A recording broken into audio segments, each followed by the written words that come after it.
Такое классическое произведение Галимджана Ибрагимова. Татар хатаны нелер курми. Что не выпадает на долю татарской жизни. И там вот плохо-плохо, и свекровь там ее, и там муж ее бьет. И все. В общем, пришла молодая невестка в дом, сноха.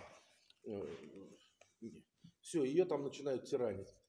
А здесь этого нет. Здесь действительно какая-то очень даже, ну, если перенесенная, транспонированная в казахскую ментальность, в общем-то, чеховская история, где жизнь не случается, а никто не виноват.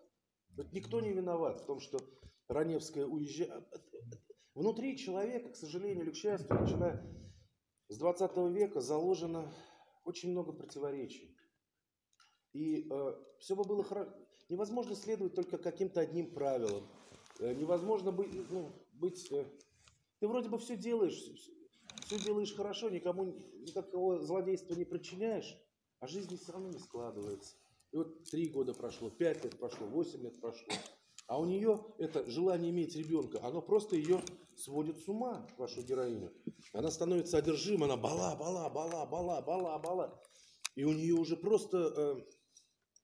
она перестает себя контролировать. И она отдается этому брату младшему героя. Но это не акт... Я даже... Это не как... Это не вспыхнувшая страсть. Это вот просто... Опять-таки, по-чехски, ты течешь в этом море жизни, в этой реке жизни, и с тобой вот это все случается. Поэтому я вас поздравляю, на самом деле. Есть о чем еще подумать. Не хочу просто на себя все одеяло перетягивать. Хочу, чтобы что-то осталось и коллегам. О вашем спектакле можно долго рассуждать. Он запоминается в памяти. Никогда не видел вот эту сцену такого секса, решенную вот с этими веревками, решенную вполне вот целомудренно, но при этом... сторон. Да, но при этом очень явственно. Очень... В этом вроде бы секс, а ничего, а можно показывать Аркан. детям, да? То есть... Аркан сильно дразнит. Тут очень много символов, символических, но они как-то вот...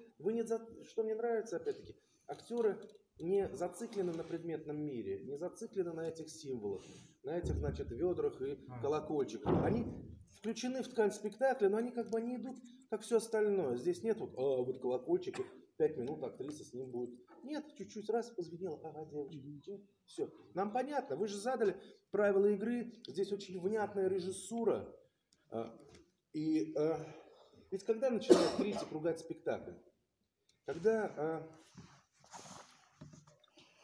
не ругать когда возникают швы, когда возникает дистанция между замыслом и воплощением, когда те законы, которых нас Сан Сергеевич Пушкин призывал признавать те законы, по которым существует художественное произведение.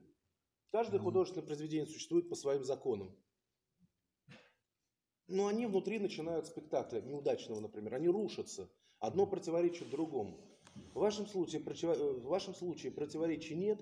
Я не сразу, честно говоря, тут язык немножко мешал, я не сразу вошел Мне потребовалось все-таки 5-7 минут для того, чтобы войти, понять и принять правила игры. Но после того, как это произошло, дальше уже все пошло как по маслу. И хотя у нас не 100% у меня там понимание казахского, тем не менее, все основное ты понимаешь, и понимаешь, что есть история, я не призываю, но просто в чем интернациональность истории любой, в чем ее...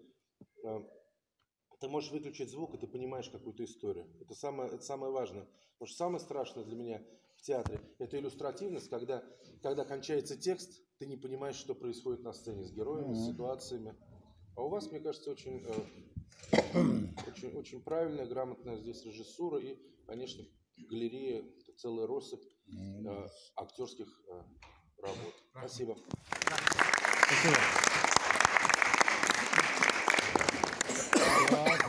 Рахмат,